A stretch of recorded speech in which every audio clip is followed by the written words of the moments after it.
केरळमध्ये 9वीच्या पुस्तकात मुंबईच्या डबेवाल्यांबाबत धडा. केरळ राज्य शिक्षण मंडळाचा मोठा निर्णय.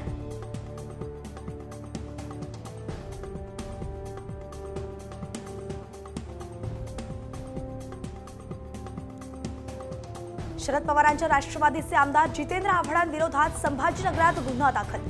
लाडकी बहीण योजनेविषयी खोटी माहिती पसरवल्याचा आरोप.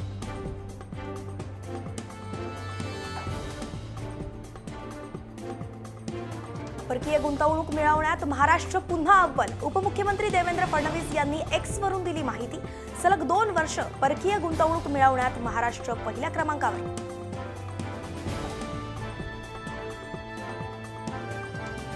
छत्रपती संभाजीनगरमध्ये अतिवृष्टीने झालेल्या नुकसानीची त्रिसदस्यीय पथकांकडून होणार पाहणी.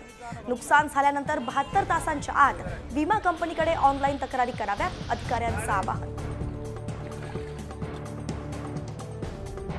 नवी दिल्लीत पंतप्रधान कार्यालयातल्या फर्निचरसाठी चंद्रपुरातलं सागवान.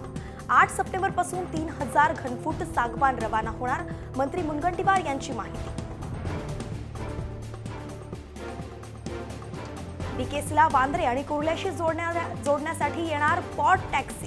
प्रति किलोमीटर लागणार 21 रुपये भाडं. MMRDAची माहिती.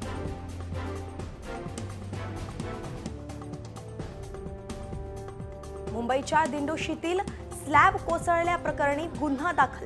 कंत्राटदार सुपरवायझरसह 5 जणांवर गुन्हा.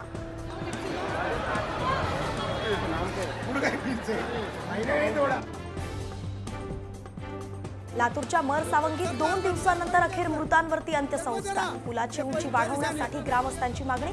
प्रशासनाचं मात्र दुर्लक्ष.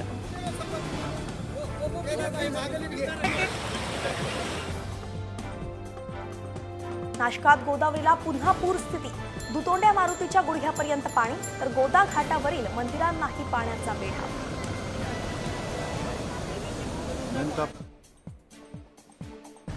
मागणीच्या तुलनेत आवक घटल्यानं डाळिंब महागले. उत्तर महाराष्ट्रात शिवार खरेदीला सुरुवात. भाव गेले 200 पार.